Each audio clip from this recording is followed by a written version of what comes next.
What's good, YouTube fam? Your boy Dread is back, and this video is called Get Rich or Die Tryin', 10 years later. Now, it's officially been 10 years since 50 Cent's legendary album, Get Rich or Die Tryin', came out. Now, it is probably one of the best albums of the decade, from 2000 to 2010, probably one of the best albums of the decade, and the album is a straight up classic. I mean, the album first came out when I was in the 8th grade. Yeah, that pretty much showed you guys how old I am. But, I mean, yeah, the album this is what an album is supposed to be. This is the blueprint for a great album, a good, fantastic album. Now, just a couple of my favorite tracks from it are, I mean, I can go on and on. Let's see, of course, What Up Gangsta, you hear the instrumental playing in the background. Patiently Waiting, you know, featuring Eminem. Let's see, Many Men, of course, you know, that was a dope track. In the Club, I mean, that was a club banger. I swear, that track was #1 on 106 in Park every day for like a year and a half. It was nuts.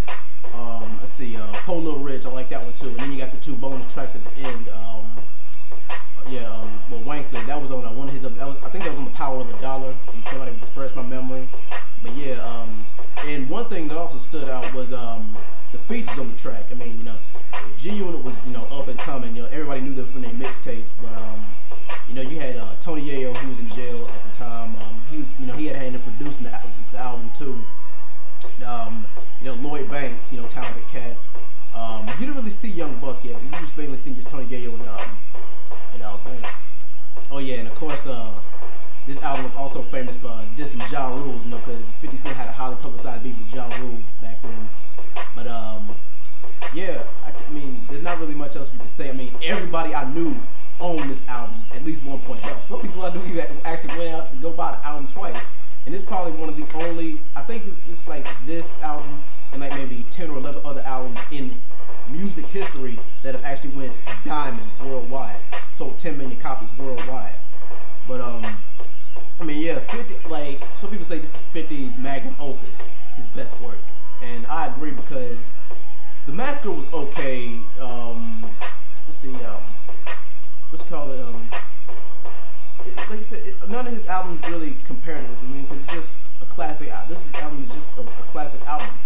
It ain't really else much you can really say. I mean, 50 hasn't really topped himself since then. He's tried, but to no avail.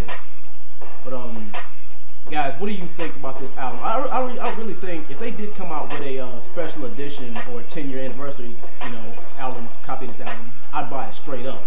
You know, especially with some behind the scene interviews. And Eminem, you are a genius for helping produce this. You know, whole Shady Aftermath, Interscope. You know, Dr. Dre, you are a genius for helping producing this album and putting 50 on. Anyway, thank you guys for taking the time out. What do you think of this legendary album? What's your favorite track from it?